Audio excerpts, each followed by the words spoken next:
سیدنا ابراہیم بن ادہم علیہ الرحمہ سے سوال پوچھا گیا کہ ہماری دعائیں قبول کیوں نہیں ہوتی؟ آپ نے فرمایا تمہاری دعائیں کیسے قبول ہوں گی؟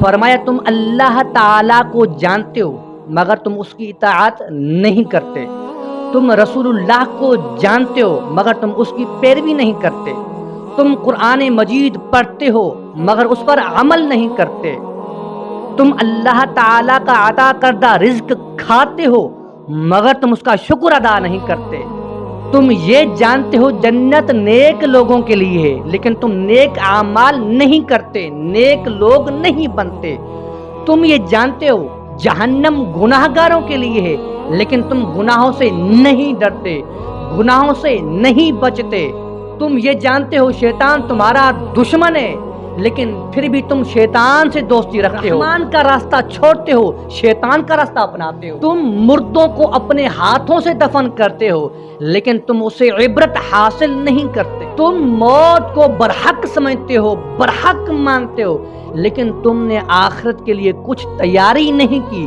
کچھ سامان تیار۔ فرمایا تم دوسروں کے عیب تراشتے ہو، دوسروں کے عیب پوشی کرتے ہو، دوسروں کے عیب ظاہر کرتے ہو لیکن تم اپنے برائیوں کو نہیں دیکھتے، اپنے اندر نہیں جھانکتے۔